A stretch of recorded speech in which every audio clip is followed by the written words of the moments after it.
في أداة بقى اسمها وان أب، هي الدومين بتاعها oneupapp.io.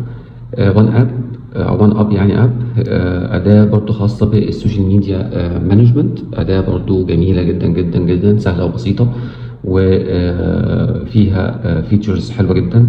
هي طبعا بتعمل نفس الفكرة، موضوع السكيدجول للبوستس أو المحتوى بتاعك على السوشيال ميديا، وبتديك برضو تحليلات أو أناليسيز بتخليك تتحكم في السوشيال انبوكس، يعني تعمل مانجمنت للانبوكسز اللي بتجيلك، الدي ام اللي بتجيلك. تقدر تعمل كمان سوشيال ليسننج، وتقدر كمان من خلالها تظبط الاي بي ايز. السوشيال نتوركس بتاعتها كتيره، دي اكتر من 10 سوشيال نتورك، حوالي 12 سوشيال نتورك، من انستجرام، تيك توك، فيسبوك، بنترست، ثريدز، بلو سكاي، لينكدين، اكس، يوتيوب، البيزنس بروفايل بتاع جوجل، سناب شات، وريدت.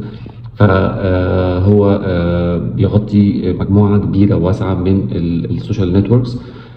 كمان أسعاره كويسة جدا جدا، خاصة للناس المبتدئين، وهيديك مميزات وسهل في استخدامه، لايك هوت سوت أو بافر أو كده، يعني هو نفس الطريقة تقريبا. فاستخدامه سهل وبسيط، وهيساعدك كتير قوي في ان انت تعمل سكيدولينج للمحتوى بتاعك على السوشيال ميديا، وكمان تعمل اناليسز، وتعمل مانجمنت للانبوكسز والحاجات دي. فجربوه هيعجبكم قوي، وزي ما قلت خاصة للناس المبتدئين، لأن أسعاره جميلة جدا بالنسبة لمميزاته. فأنا عايزكم تجربوه، وقولوا لي كده في الكومنتات المقارنة بين وان أب وبين كل البلاتفورمز اللي احنا بنتكلم عنها في السوشيال ميديا مانجمنت أو في الكونتنت مانجمنت للناس الديجيتال ماركتير أو الناس اللي بينزلوا محتوى على السوشيال ميديا. بالتوفيق للجميع، وأشوفكم دايما على خير في أداة تانية إن شاء الله.